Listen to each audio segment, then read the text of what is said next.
Welcome to my channel. இப்போ நான் carrot வச்சு ஒரு தொக்கு மாதிரி செய்ய போகிறேன். வாங்க எப்படி செய்யணும்னு பார்க்கலாம். முதல் கேரட்டை தோல் சீவிட்டு நீட்டமாக நான் கட் பண்ணிட்டேன், காட்டிடுறேன் உங்கள்கிட்ட. இங்கே நான் அடுப்பத்தை வச்சு கடாய் வச்சுருக்கேன், எண்ணெய் ஊற்றிருக்கேன். சின்ன வெங்காயம் போட்டு வணக்க போகிறேன்.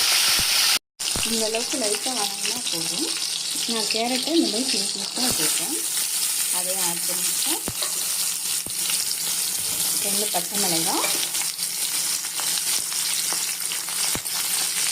அப்புறம் இதுக்கு தேவையான அளவு இதை கொஞ்சம் லைட்டாக வணக்கிட்டு எண்ணெயில் தண்ணி ஊற்றி நல்லா வேக விடணும். நல்லா வேகட்டும், தண்ணி ஊற்றி வேக விடணும்.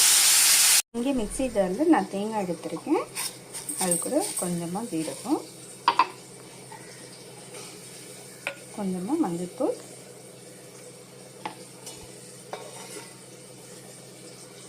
அப்புறம் கொஞ்சமாக குழம்பு மிளகாய்த்தூள்.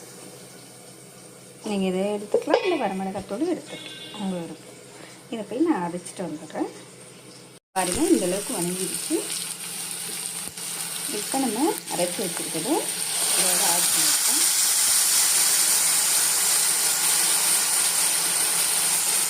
இது கூட நான் தண்ணி சேர்த்து கொஞ்சம் ஆட் பண்ணியிருக்கேன்.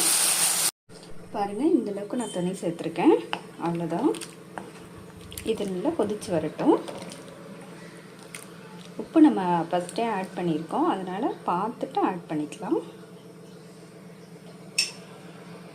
பாருங்கள், இந்தளவுக்கு கொதிச்சதுக்கப்புறம் இது கூட ஃப்ரெஷ்ஷான தயிர், புளிக்கக்கூடாது,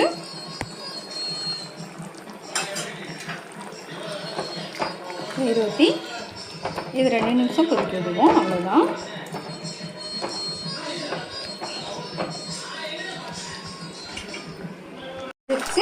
இதுக்கு ஒரு நான் தாளிப்பு கொடுத்துருக்கேன். கடுகு, கருவேப்பிலை, வரமிளகாய், அவ்வளோதான். இதையும் கொத்திட்டு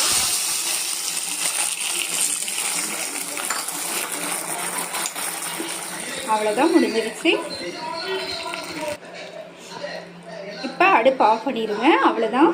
சாதத்தோடு வச்சு சாப்பிட அவ்வளோ டேஸ்ட்டாக இருக்கும். நீங்கள் சப்பாத்தி, தோசை இது கூட வச்சு சாப்பிட்லாம், அவ்வளோ டேஸ்ட்டாக இருக்கும். நீங்களும் ட்ரை பண்ணி பாருங்கள். ட்ரை பண்ணி பார்த்துட்டு எனக்கு லைக் பண்ணுங்கள், ஷேர் பண்ணுங்கள். Thank you guys.